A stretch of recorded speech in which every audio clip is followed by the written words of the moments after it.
The galaxy was vast, stretching across light years, and filled with countless alien races, many far older and more advanced than humanity. The peace between these races had held for centuries, governed by a set of rules designed to protect the interests of the most powerful civilizations. But despite the apparent unity, there was one race that had always been overlooked, a race that no one cared about. The Ksharkar were a small, peaceful species from the planet Exalura, and their existence had always been a quiet one in the background of galactic politics. For years, the Ksharkar had tried to integrate themselves into the greater galactic community, offering their knowledge and resources to anyone who would listen. But despite their peaceful nature, they were too weak, too small, and too far from the center of galactic power to ever truly be accepted. The other species saw them as little more than a curiosity, useful only as a minor trade partner, but never as equals. The Ksharkar had nothing that the other races truly wanted. No great military power, no ancient technology, nothing that would make them stand out. Over time, they were ignored and forgotten. Then, it all changed. A new wave of imperialistic ambition swept through the galaxy. The coalition of powerful races, who had long held control over the galaxy's fate, began to grow restless. They wanted more. They wanted resources, new planets, and new populations to control. The Ksharkar, with their small and defenseless world, became an easy target. In a shocking decision, the Galactic Council announced that the Ksharkar would be relocated to a barren, distant planet at the edge of known space. Their civilization, their homes, everything they had built, would be abandoned, no longer considered worthy of protection or inclusion in the Galactic Alliance. They were cast aside like an old, unwanted piece of equipment. The Ksharkar, helpless and confused, had no choice but to accept the decision. They were not powerful enough to fight back. The galaxy moved on, as it always did, without a second thought for the suffering they had caused. The Ksharkar's new home was a desolate, inhospitable world far from any trade routes or civilization. There were no resources to be found there, no way to survive for a race that had relied so heavily on the support of others. It was a death sentence, and the Ksharkar knew it. But Earth, the youngest and most inexperienced member of the galactic community, did not forget them. Despite their position on the outskirts of the galactic power structure, Earth had become a force to be reckoned with. The humans were a stubborn race, quick to fight for their survival, and fiercely protective of those they considered allies. The Ksharkar's plight did not go unnoticed by humanity, especially when word reached Earth's leaders that the Ksharkar were being abandoned. Earth, with its own history of fighting against oppression, decided to intervene. General Mura Quinn, the leader of Earth's military forces, was one of the first to speak out. She had studied the Ksharkar's history and understood their peaceful nature. She saw the injustice in their treatment, and she could not sit idly by as a helpless race was discarded. "We can't let this happen," she declared at a meeting with Earth's leaders. "We have to offer them refuge." At first, her proposal was met with hesitation. Many thought Earth was not strong enough to challenge the Galactic Council. They feared the consequences of going against the powerful coalition. But Mara Quinn's passion and the knowledge that Earth had been through its own struggles convinced them. After all, humanity had survived against impossible odds before. With little more than hope and determination, Earth sent a fleet to the distant planet where the Ksharkar were stranded. Their mission was simple: offer the Ksharkar a chance at survival. They would bring them to Earth, provide shelter, and do everything they could to help them rebuild. The humans were not concerned with politics or alliances. They saw only the opportunity to right a wrong. As Earth's fleet approached the barren planet, the Ksharkar had no idea what to expect. The coalition had made it clear that no one would help them. No one had ever cared for them before, and why would they now? But when they saw the human ships descending from the sky, their hearts filled with a mixture of hope and confusion. Were they truly being saved? Could Earth, a race they knew little about, really be their savior? General Quinn stood on the bridge of the lead ship, watching as the Sharkar looked up at the arrival of human ships. She knew that this moment was a turning point, not just for the Sharkar, but for Earth itself. It was a moment that could define humanity's place in the galaxy forever. The decision to stand up for the Sharkar could either lead to peace or provoke the wrath of the most powerful forces in the galaxy. But one thing was certain: Earth would not turn its back on those in need. And so, with their fate hanging in the balance, the Sharkar stepped forward into the unknown, ready to take a chance on the humans who had offered them a lifeline. What would happen next was anyone's guess, but one thing was clear: the galaxy would never be the same again. The Sharkar had arrived on Earth, their once peaceful faces now marked with fear, hope, and uncertainty. They had been brought to this new world, far from their home, in the hopes that humanity would help them rebuild what had been lost. But while the Sharkar were ready to accept Earth's help, they had no idea what would come next. They were vulnerable, dependent on the humans for survival, but they also carried with them a secret, something that could change the course of the galaxy. General Mura Quinn stood in the midst of a council meeting, her eyes fixed on the holographic display before her. The room was filled with some of Earth's most influential leaders, all watching as a series of data and reports were displayed on the screen. The Sharkar had brought with them more than just their people and their stories. They had brought technology, ancient and advanced beyond anything humanity had ever seen. Quinn had learned of it in secret before they arrived. The Sharkar's ancient archives held blueprints for a device, a weapon unlike any in the galaxy. It had been created by their ancestors long ago, a force that could shape entire star systems. The Sharkar had kept it hidden, not out of malice, but out of fear. They had never wanted to wield such power. But now, with their backs against the wall, it was the one thing that might save them. Earth's leaders were split. Some saw the power the Sharkar had brought as a gift, a tool to defend against the looming threat of the Galactic Coalition, who would not let Earth get away with helping the Sharkar. Others, however, feared the dangers of such a weapon. They didn't want to provoke the Council any further. They knew that the Coalition's military might was vast, and challenging them would be costly. The warships and fleets the Council could send were beyond anything Earth had ever faced. But General Quinn wasn't afraid. She had spent her life fighting for what was right, no matter the odds. And she knew that the galaxy would not wait around for Earth to make up its mind. If Earth did not stand by the Sharkar, if Earth did not act now, then the galaxy would continue its path of destruction and oppression. The Sharkar would be wiped out, and the Coalition would turn their eyes to Earth next. "We must protect them," Quinn declared, her voice firm. "We cannot let the galaxy continue to trample on those who cannot defend themselves. We have a responsibility to stand up for what is right, for those who have been cast aside." Her words stirred something in the room. Many of the council members, though hesitant, nodded in agreement.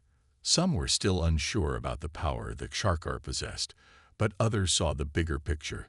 This was about more than just one species. It was about standing up to injustice on a galactic scale. It was about ensuring that Earth was not another victim of the galaxy's growing cruelty. After much debate, a decision was made. The Council would offer the Sharkar sanctuary, and they would protect them, even if it meant defying the Galactic Coalition. But it would not be without risk. Earth would have to be prepared to defend itself from the wrath of the Coalition, and that meant using the Sharkar's technology, even if they didn't fully understand it. The agreement was signed, and Earth's fleet, already bolstered by the Sharkar's ancient blueprints, began to grow stronger. But the humans knew that the Coalition would not let this challenge go unanswered. Earth was now a target, and they had to be ready for what was coming next. As General Quinn left the council chambers, she was approached by Commander Rylan, one of her most trusted officers. He was a tall man, with a calm demeanor that belied his sharp intellect. "General," Rylan began, "you're sure about this? If the Coalition retaliates, we're not prepared to face them head-on." Quinn glanced at him, her eyes burning with determination. "We may not be ready, but we will never be ready unless we take a stand. The Sharkar are counting on us, And if we don't fight now, then what's the point of all our strength? What's the point of all the sacrifices we've made as humans if we just let injustice stand? Ryland paused, considering her words. He knew she was right, but the reality of war, of facing a force like the Galactic Council, was daunting.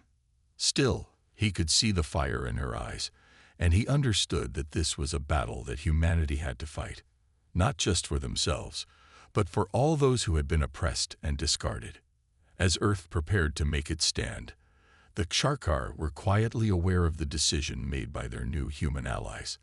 They had expected nothing, and yet they had received so much. They had been granted sanctuary on Earth, and now they were given something more, a chance to survive, to fight back. The Ksharkar leader, Valroth, stood before his people, a mix of relief and fear in his eyes. "We are not alone," Valroth said softly, his voice carrying a weight of both gratitude and resolve. "The humans have taken us in, and now we fight together. For our survival, for our future." He turned his gaze toward Earth's stars, knowing that their future was uncertain. But for the first time in a long while, he felt hope. He knew that the Ksharkar were not truly abandoned. Not anymore. And together with Earth, they would stand strong against the forces that sought to erase them from existence. As Earth began its quiet alliance with the Ksharkar, the galaxy's attention quickly turned elsewhere. The great galactic powers, those older and wiser civilizations who ruled the stars with an iron grip, were busy with their own affairs. But beneath the calm surface of interstellar politics, something stirred. The Ksharkar's arrival on Earth had not gone unnoticed. Whispers spread through the galaxy, carried by rumors and reports. What had Earth done? Why had they chosen to help the Ksharkar, a species so weak and insignificant in the eyes of the Galactic Council? The truth was simple, yet shocking to those who heard it. Earth had defied the Council. Humanity had shown that it would stand against the forces of oppression, even if it meant risking everything. But the coalition was not a group that tolerated defiance, especially from a species like humans. The powerful races who governed the galaxy would not let Earth's actions go unanswered. They knew that allowing Earth to stand with the Ksharkar would set a dangerous precedent, one that might inspire other races to rise up against the established order. The threat of rebellion was real, and they could not allow it to spread. And so, without warning, the coalition struck, not with armies or fleets, but through more subtle means. The first blow came in the form of sabotage. It began with small, untraceable attacks on Earth's infrastructure. Power grids suddenly malfunctioned, causing blackouts in cities across the planet. Communication networks were disrupted, leaving entire regions unable to speak to one another. Supply shipments were delayed, and critical resources began to dwindle. At first, it seemed like random accidents, problems that could be explained away. But as the attacks continued, it became clear someone was targeting Earth. The human government was quick to respond, but it was already too late. Earth's defenses were designed for direct conflict, not for the kind of covert war that had been waged against them. General Mura Quinn, now overseeing Earth's military operations, gathered her top officers to discuss the growing problem. She was no stranger to combat, but this was different. The enemy was not an army in front of her. It was an unseen, elusive force, working from the shadows. "We need to find out who's behind this, and fast," Quinn said, her voice sharp with determination. "We can't let them keep undermining us. The Ksharkar are depending on us, and we won't let them fall into the hands of those who want to see them wiped out." Her team agreed, but there were no easy answers. The sabotage was too well planned, too methodical. The enemy was hiding in plain sight, using Earth's own systems against them. It was clear that this was no ordinary attack. This was a message from the galactic powers, a warning. Meanwhile, the Ksharkar, living in Earth's cities and protected by the humans, began to notice the effects of the sabotage as well. They had never been part of galactic politics, and they had never known the violence of war on such a scale. Yet they were beginning to feel the weight of it. They were no longer just refugees. They were targets. And as the situation grew more dire, they realized something even more troubling. Their ancient technology, which they had so carefully hidden, might now be the very thing that would drag Earth into a conflict they weren't ready for. Valroth, the leader of the Sharkar, met with General Quinn in a private meeting, both of them aware of the looming threat. The room was filled with a heavy silence, the air thick with tension. "General, we have to tell you everything," Valroth said, his voice a mixture of fear and resolve. "Our ancestors created something powerful, something dangerous.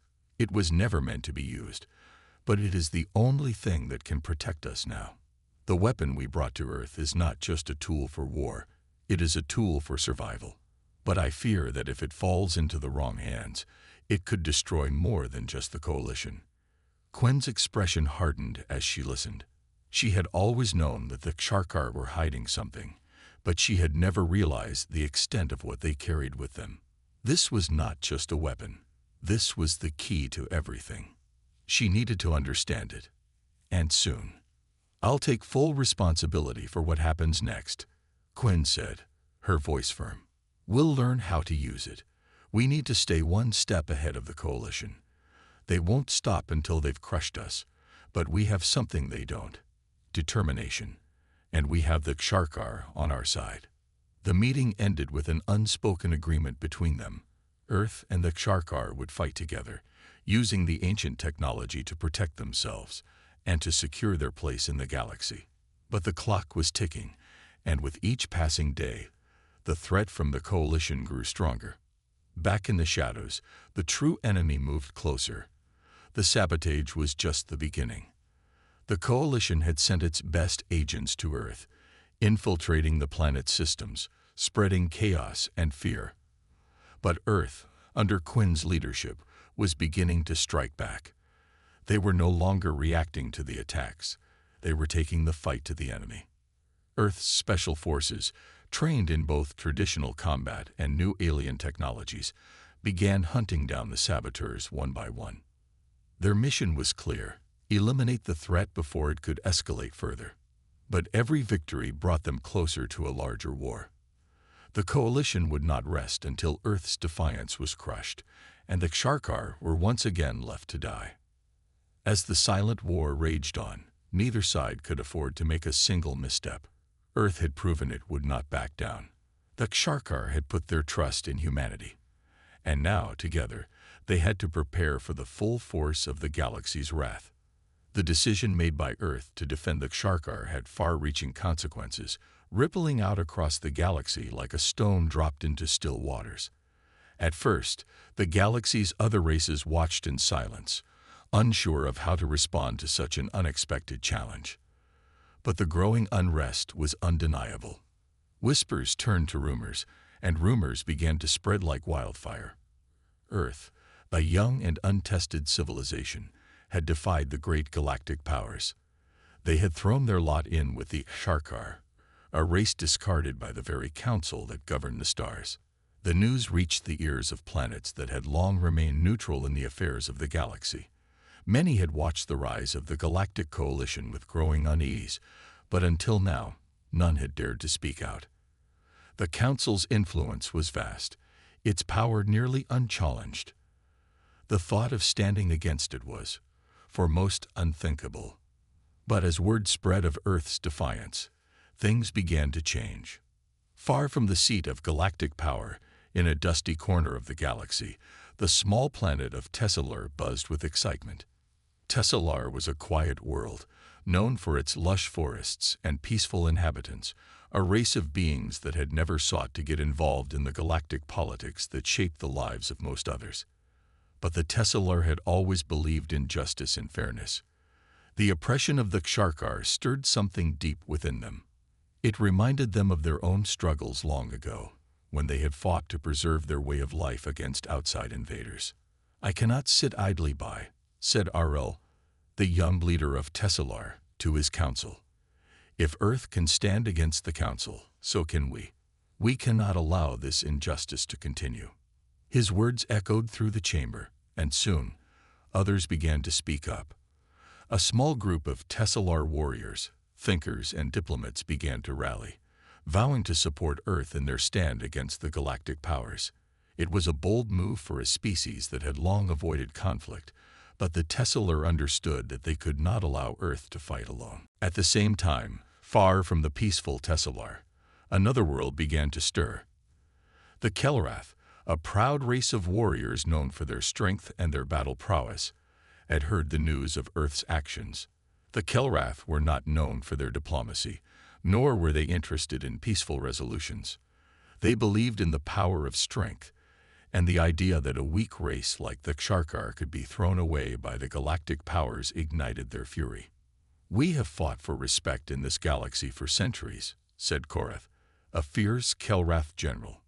"Now, Earth stands for something far greater than just their own survival. They stand for all who have been oppressed. It is time we show the Council that we do not fear them." Korath and his warriors, who had long been loyal to the Galactic Coalition, now found themselves questioning their place within it. They could see the injustice, and they knew they could not remain silent. The Kelrath, too, declared their support for Earth. Their ships, massive and imposing, began to prepare for a possible alliance with the humans. The Kelrath were warriors, and they would bring strength to any fight. The news continued to spread. From the farthest reaches of the galaxy to its core, the actions of Earth were being discussed in hushed tones, debated in council chambers, and whispered in the streets. Many races that had been silent for so long now began to speak up. A quiet resistance was beginning to form, one that would be difficult for the Galactic Council to ignore. General Murrah Quinn, back on Earth, was aware of the growing support from these distant worlds. The alliance with the Ksharkar had been a bold step, and Earth had paid a heavy price for it. The sabotage, the covert attacks, and the constant pressure from the Galactic Coalition were taking a toll on her forces, but the support of these other races gave her hope. She could see that something was changing. Earth was no longer isolated, no longer the small, weak power that it had once been. It was becoming the heart of a growing movement, one that could shake the foundations of the galaxy. Earth was not meant to fight this battle alone, Quinn said to her team during a strategy meeting. The galaxy is waking up. We are not the only ones who see the injustice. There are others who are willing to stand with us. Quinn's words filled the room with a renewed sense of purpose. She knew that the coming battles would be difficult, but the strength of this new coalition would give them an edge. The galaxy was no longer a place where the powerful could crush the weak without consequence. Earth had started something, and now other races were joining in. The Galactic Council, however, had not yet realized the true weight of what was happening. They had dismissed Earth as a nuisance, a speck in the grand scheme of things. But now, with the rise of this new alliance, their grip on the galaxy was beginning to slip. They had underestimated humanity's will to fight. And worse, they had underestimated the strength of those who stood with them. As the first signs of rebellion began to surface, the Council scrambled to reassert its power. But it was too late. The ripple effect had already begun. The galaxy was changing, and no matter how hard the Council tried to crush the flames of rebellion, they were now spreading faster than ever. General Quinn stood at the helm of Earth's fleet, looking out into the stars, knowing that the fight was only beginning. The path ahead would be long and uncertain, but Earth and its new allies were no longer alone. Together, they would stand against the overwhelming power of the Galactic Council, and they would fight for the future of all those who had been forgotten. The stars above Earth twinkled like cold diamonds in the night sky, but beneath them, on the surface of the planet, the tension was palpable. Earth had become the focal point of a galaxy teetering on the edge of war. The Galactic Council had begun to make its move, tightening its grip on its most loyal members, while the growing alliance of freedom fighters started to rally around Earth's banner. General Murrah Quinn had never been one to shy away from a fight, but she understood that the coming days would be far from easy. The galactic powers had resources and technology beyond what Earth could hope to match, and yet in her heart, she felt something powerful stirring, a unity she had never witnessed before. The galaxy's smaller, oppressed races were beginning to gather around Earth. Even if they were not as technologically advanced as the galactic powers, they shared something greater, a fierce desire for freedom. On Earth, Quinn and her team worked tirelessly to prepare for the worst. They had taken full advantage of the technology the Ksharkar had provided. Engineers worked day and night to reverse engineer the weapon the Ksharkar had kept hidden for centuries. It was a weapon of immense power, but its full potential had never been unlocked. And now, Earth had to learn to wield it before the Galactic Council descended upon them. The alliance was growing, but it wasn't without its challenges. The Tesselar, though eager to fight alongside Earth, had never been involved in a military conflict. They were a peaceful race, and the thought of battle weighed heavily on them. Still, Arul, their young leader, stood firm in his resolve. "We cannot ignore the call for justice," Arul said to his people. "Earth is not fighting for themselves alone. They are fighting for us all. The Council has crushed our voices for too long. Now we must raise our own." With those words, the Tesselar warriors, guided by their leader, began their training. It was difficult for them at first, the idea of taking up arms against an enemy they had never known. But as they trained, they realized that this was not a war of violence alone. It was a war for their very existence, a war for the future of the galaxy. Meanwhile, the Kelrath, the battle-hardened warriors, had no such hesitation. They had fought in countless wars, and the news of Earth's stand against the Galactic Council had struck a chord deep within them. They saw the potential in joining forces with Earth and the Ksharkar. In Koreth, their general, they found a leader who shared their fierce spirit. "The galaxy's powerful elite think they can dictate our lives, but they have forgotten something. They do not own the stars. We do," Koreth proclaimed. "The time has come to remind them." With that rallying cry, the Kelrath forces began preparing their ships, their weapons, and their warriors for what was to come. Their ships were sleek and imposing, their technology centuries ahead of most races, and they were prepared to bring all their might to the coming battle. The Alliance now had three distinct groups: Earth, the Tesselar, and the Kelrath. But the question remained: would the galaxy's other races stand with them, or would they choose to bow to the Council's oppressive rule? The Galactic Council, meanwhile, had been monitoring the rise of this rebellion with growing concern. They could not allow this act of defiance to spread. A message was sent to all the members of the Council, urging them to stamp out this threat before it grew any larger. The Council's military might was vast. Their fleets could crush entire planets without a second thought. But what they didn't understand was that they were not facing a single divided enemy. They were facing an idea that was rapidly gaining ground across the galaxy. The idea that no one, not even the most powerful races, had the right to dictate the fate of others. General Quinn, who had been briefed on the Council's response, knew that time was running out. The longer they waited to act, the stronger their enemies would become. Earth and its allies had to strike first. "We will not wait to be attacked," Quinn declared to her commanders. "We will show them that we will not bend, we will not break. The time for hiding is over. We will fight for freedom, and we will make sure the galaxy knows that." Under Quinn's leadership, Earth's fleet began to mobilize. Their mission was clear: hold their ground, protect the Ksharkar, and send a message to the galaxy. They were not afraid to fight for what was right. Days passed, and the Alliance's forces continued to gather. Ships from Tesselar, Kelrath, and Earth filled the skies above Earth's surface, forming an impressive display of unity. Though small compared to the might of the Galactic Council, the coalition was united in its purpose. They had something the Council did not: the will to fight for freedom. Arul, the Tesselar leader, stood on the bridge of a Tesselar ship, looking out at the fleet that had come together. He felt the weight of the moment. The war that was coming would change everything. But he also knew that it was necessary. "We may be few in number," Errol said to his fellow leaders, "but we are strong in heart. The galaxy will see what we stand for, and they will know that no one can take away our freedom." As the fleet prepared to face the unknown, General Quinn watched from Earth's command center, her eyes fixed on the stars. The storm was gathering, and there was no turning back. The fate of the galaxy hung in the balance. The battle for freedom had begun, and no matter the cost, they would fight together. The day of reckoning had arrived. Earth's skies, once peaceful and serene, now thrummed with the energy of a galaxy at war.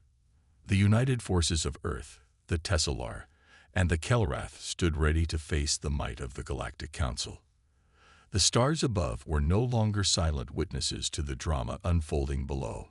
They were now a battleground, a stage for the struggle that would decide the future of the galaxy. General Mara Quinn stood at the helm of Earth's flagship, her eyes scanning the vast expanse of space. The tension was thick in the air. The fleet, composed of ships from all three races, formed a powerful line across the heavens, their engines humming in unison. It was an impressive sight, but one that came with a heavy burden. Quinn knew that this would not be an easy battle.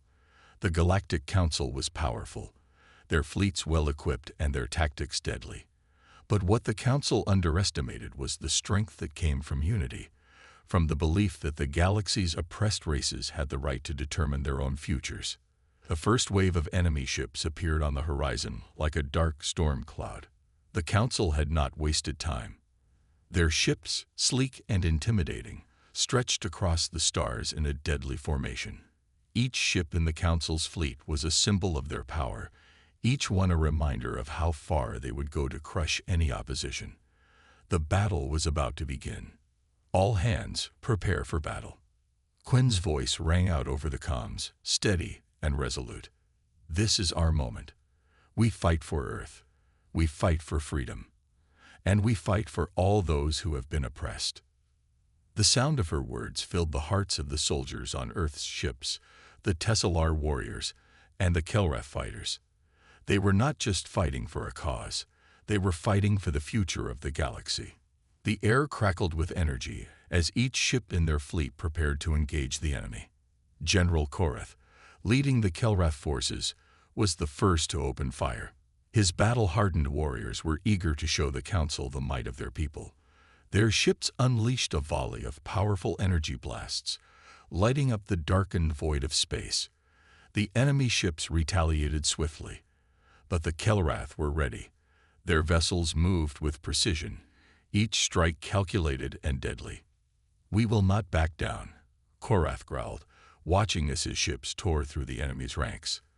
"This is for every world the Council has crushed beneath their heel." On the Tesselar ships, Arel and his warriors fought with equal determination. Though the Tesselar were not as familiar with the violence of war, their resolve was unshakable. They moved in perfect harmony, working as one, defending their allies and striking when the time was right. Arel watched as a Kelrath ship took heavy fire, its shields flickering. Without hesitation, he ordered his forces to provide cover. The Tesselar ships moved in, their sleek forms darting between the chaos of the battlefield, their energy weapons striking with surprising accuracy. Their ships were not as large as the Kelrath's, but they were swift and agile. In the chaos of battle, that was all they needed. The combined might of the Alliance was enough to push back the first wave of enemy ships, but they knew this was only the beginning. The Galactic Council would not be so easily defeated. Soon, reinforcements arrived, their ships filling the skies with a wave of destructive firepower. The battle had escalated into a full-scale war. As Earth's forces continued to engage the enemy, General Quinn watched from the command center, her heart pounding.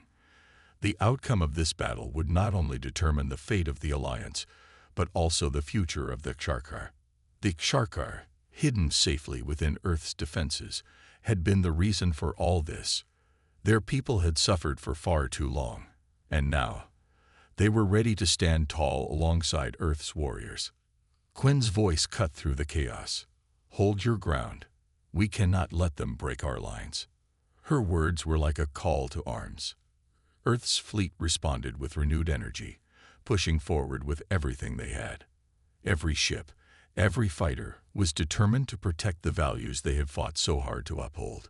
The Sharkers' advanced technology, once a mystery, now proved invaluable in the heat of battle. Earth's engineers had adapted it to their own ships, giving them an edge they could not have expected. The Sharkar themselves, while not fighters by nature, had contributed in their own way. Their knowledge of the Council's tactics had given the Alliance an advantage. They knew the weaknesses of the Council's ships, the blind spots in their defenses. With this knowledge, Earth's forces were able to outmaneuver the enemy, striking with precision and force. But even with this advantage, the battle was far from won. The Galactic Council had powerful weapons at their disposal, and their forces were relentless. As the battle raged on, Quinn's mind raced. She knew that the Alliance had to press forward, but they couldn't keep up this pace forever. They needed something that would tip the scales in their favor. That was when the signal came. The Tesselar had found something, a weakness in the Council's fleet that had been overlooked, a small but critical vulnerability. With the knowledge of the Council's defenses and the full might of the Alliance focused on this one point, Earth's forces could deliver the final blow. General Quinn made the call. All ships target the central core of their fleet. This is our chance.